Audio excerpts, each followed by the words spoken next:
আজকের নায়ক পরশুরাম আমাদের সবার প্রিয় চরিত্র। তার মতোই আমাদের আশেপাশে বাস করছেন এরকমই নানান মানুষ।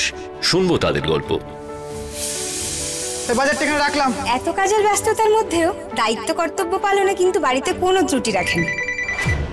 হ্যালো, আচ্ছা আসছি। আচ্ছা শোনো, আমাকে এক্ষুনি বেরোতে হবে। আরে তোমার চাটা দেখ, ঠিক আছে?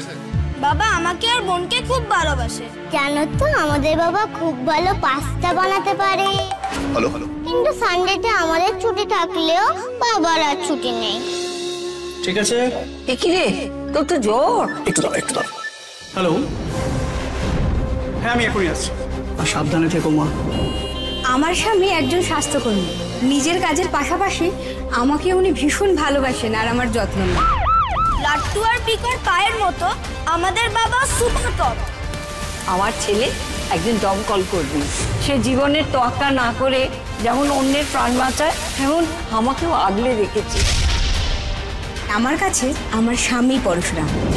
আমাদের কাছে আমাদের বাবা পরশুরাম আঙ্কেলের মতো হিরো। আপনারা ওকে আশীর্বাদ করবেন। আমার কাছে আমার ছেলেও পরশুরাম। পরশুরামের মতো প্রতিনিয়ত এরা সবাই ঘরে বাইরে সমান তালে সামলাচ্ছে। তাদের সবাইকে জানাই কুর্নিশ। আমার জীবনে পরশুরাম। আপনার জীবনে পরশুরাম কে? কমেন্ট করে জানান আমাদের।